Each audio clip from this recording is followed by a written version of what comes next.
Good afternoon, my village. Y'all know what time it is. Let me get this video shared on my other pages. How's your day going?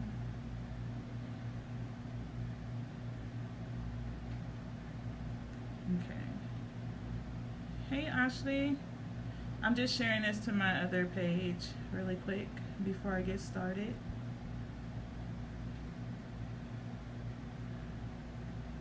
And sharing it to my group.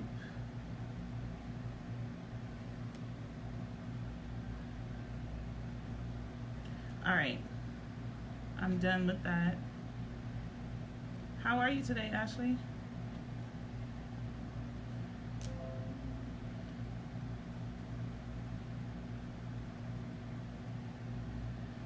Okay, so today's topic is 4 ways to respond to kids' behavior. This is pretty much a part 2 to last week's topic, was how to recognize your kids' behavior. Now I'm going to show you how to respond to those behaviors. For those who don't know who I am Monique, aka Coach Mo. I'm a family and parenting life coach. I pretty much help parents co-parent with success so that they can coexist in their kids' life. Thank you guys that's coming in. Marcia, hey.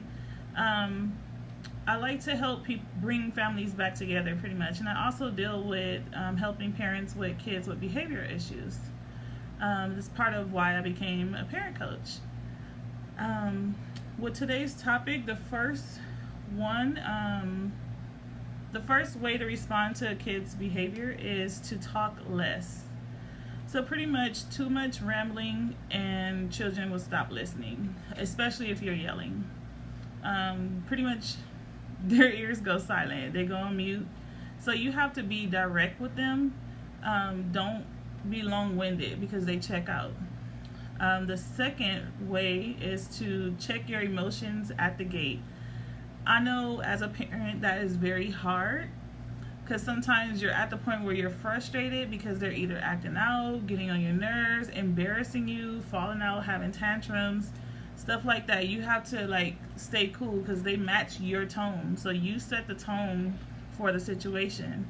So children feed off of your negative emotions.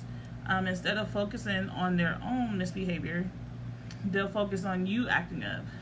There are some kids that have smart mouths, well, you are yelling, and if you tell them to stop yelling, they're like, well, you're yelling at me, and they match your tone. That's why that happens. The third way to respond is to be consistent. You can't be inconsistent with kids because they catch on to that. They'll feel like, oh, she didn't catch me this time, so I could get away with it this time, or maybe this time she won't notice. If you don't punish them for the same thing consistently, or say something about something they're doing not doing right on a consistent basis, they'll try to figure out a way to get around it, or know that you're going to be gullible and that they can get over whatever punishment because you don't do it on a consistent basis. So children thrive on structure and consistency. So figure out what punishment they will have for doing something wrong beforehand. Then they'll know what their punishment is when they do something wrong. It's not something you have to think about. The fourth thing is discipline. So take a deep breath and try to stay calm. No yelling, and keep your cool when it comes to discipline. Kids can read you. What about young adults 18 that still live at home? They can have other punishments, Marcia, because technically they're adults, but they're not adults at the same time. So it's kind of hard when it's late teen, because sometimes they have their own stuff. You can't take anything away. I have that in my 5 easy ways to change your child behavior.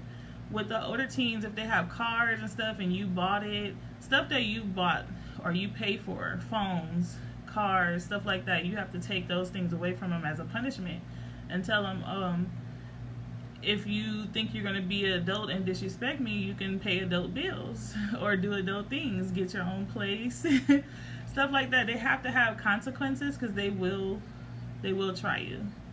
But if it's an adult that like pay for their own stuff and they still need to learn consequences, staying with you is a luxury. You can let them know if you're going to be disrespectful, you're going to have to be in your own spot. You won't be able to stay here and disrespect me. But you still got to be calm with them, because just like adults will match another adult's tone. If you come to somebody irate, they're going to get irate with you. So you treat them as an adult and you approach them in an adult manner.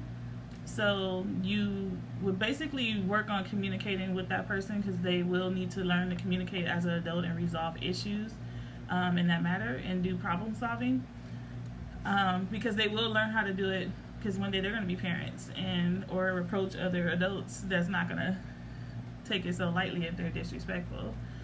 Hey, but that's what I wanted to tell you guys today as far as 4 ways to respond to kids' misbehavior.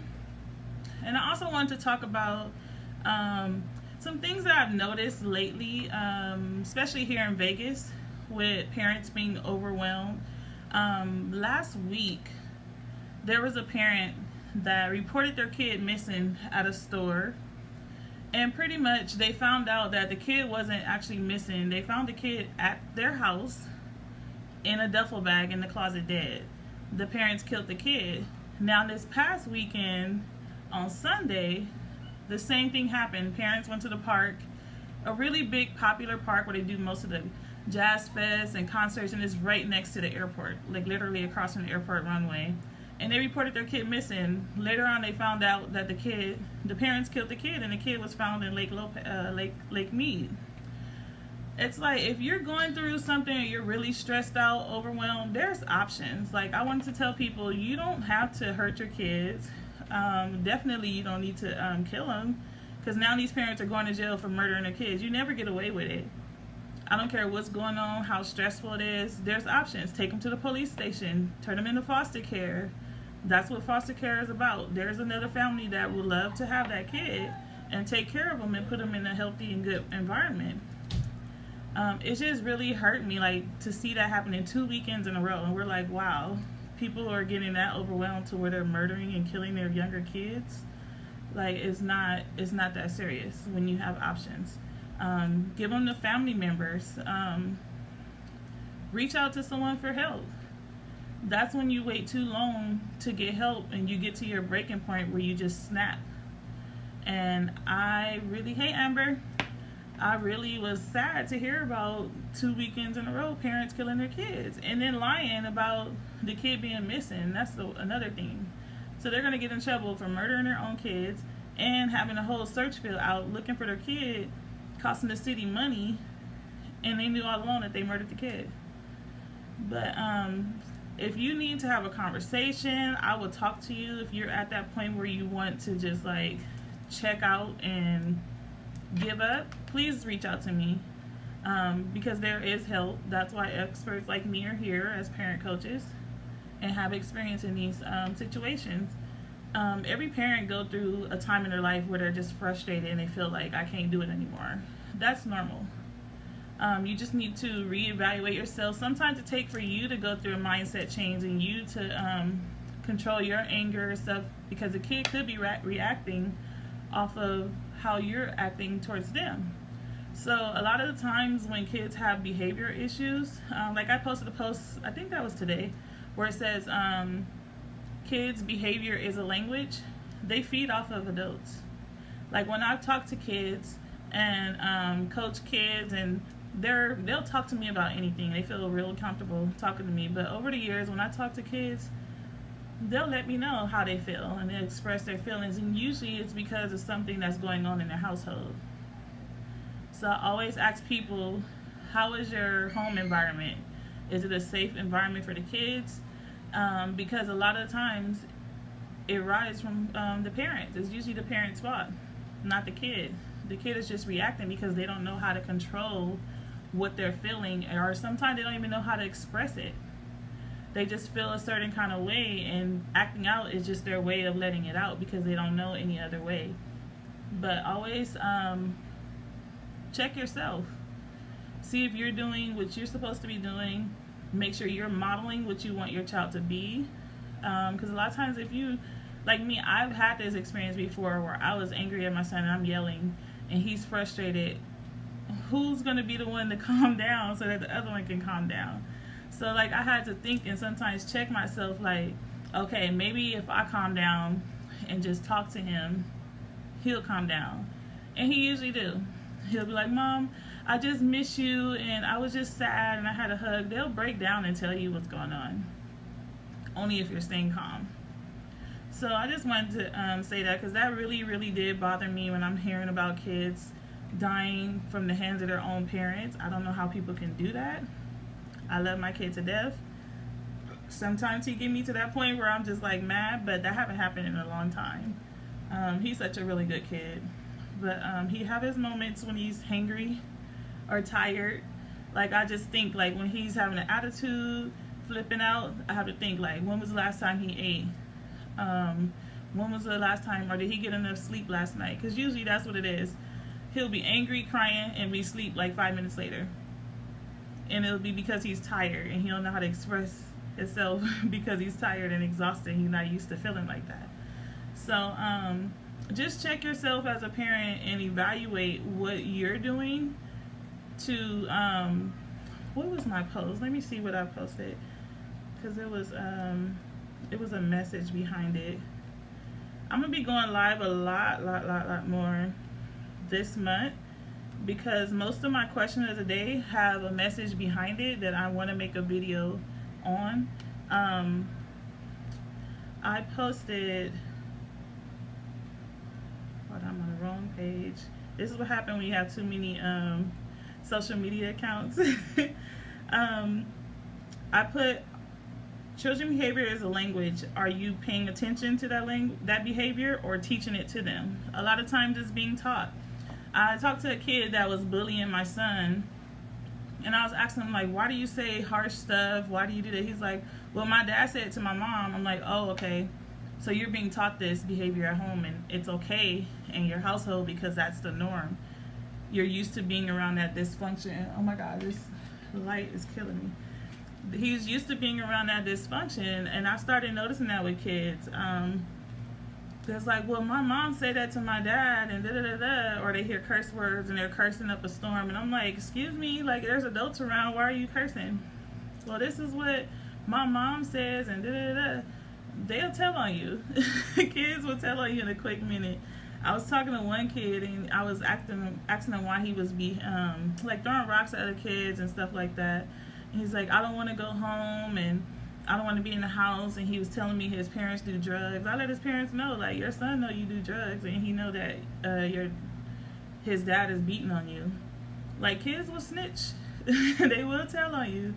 And I was just so hurt. I'm like, no wonder. That explains his behavior. Like, he's watching his mom be abused, disrespected, so he felt like he can do the same thing to other people and at home to his parents. So it's like, sometimes it's taught. And the first question I ask when I'm dealing with kids is, what is their home life like? What is their environment? Because you have to keep them in a safe, comfortable environment in order for them to, like, be at peace and know that they feel safe and they have that security. Kids need that security, just like us women when we're going looking for a boyfriend or something. We want that security and feel protected and stuff. If they don't feel that, it's not a good feeling. It's going to be hard to bring that child back in because they don't feel like you can protect them. So just check yourself when it comes to your kids and their behavior. But that's all I wanted to talk to you guys about today, and I thank you for tuning in. I do have quite a few other topics coming up. One is 8 reasons why we burn out as parents, and another one, because it is the step parent, the bonus parent matter month. So one of my topics is keep outsiders out. It's between me and you. The other one is like 5 boundaries a bonus parent should have. Like there should be some things that's just off limits for them to do or make decisions on. But I'm going to share that with you. And there's a few other topics I'm going to talk about because there's a lot of stuff that's been going on that I noticed, and a lot of stuff that people reach out to me about. And you guys send me topics as well. I get a lot of topics in my inbox. You can message me if you have a topic you want me to discuss. Also, I'm going to talk about like rewriting your own morals and values in your household or your family situation. You don't have to go on your old family's traditions and stuff. That don't work all the time for everybody. So that's another topic I'm going to be talking about. But I'll get back to you guys. I will be busy the next few days. Like I'll be available tomorrow, but Friday I'll be flying to California Friday morning, and I'll be there until Monday for my aunt's funeral. So I'll have limited contact with everybody, but I know you guys understand. But you can still send me messages. I'll check them whenever I can. But I will be back Monday, and I am open for some breakthrough sessions Monday, so go ahead and message me to get on the schedule before it's too late. Monday and Tuesday I'm open for breakthrough sessions. Then I'll be going back to California again next Friday for my goddaughter's 2nd birthday. So 2 weekends in a row I'll be in California. For all my California people, if you want to meet up, book a session while I'm there, please reach out to me. I'll be in the Inland Empire and LA County. Also my other coaches that are in California, I would love to meet up with you guys too, and just network. So just reach out to me, let me know what's going on, and I'll be available. Just message me, and I'm always able to check my phone. Alright, you guys, enjoy the rest of your day, and I hope you have a good weekend if I don't get to talk to you guys. Bye.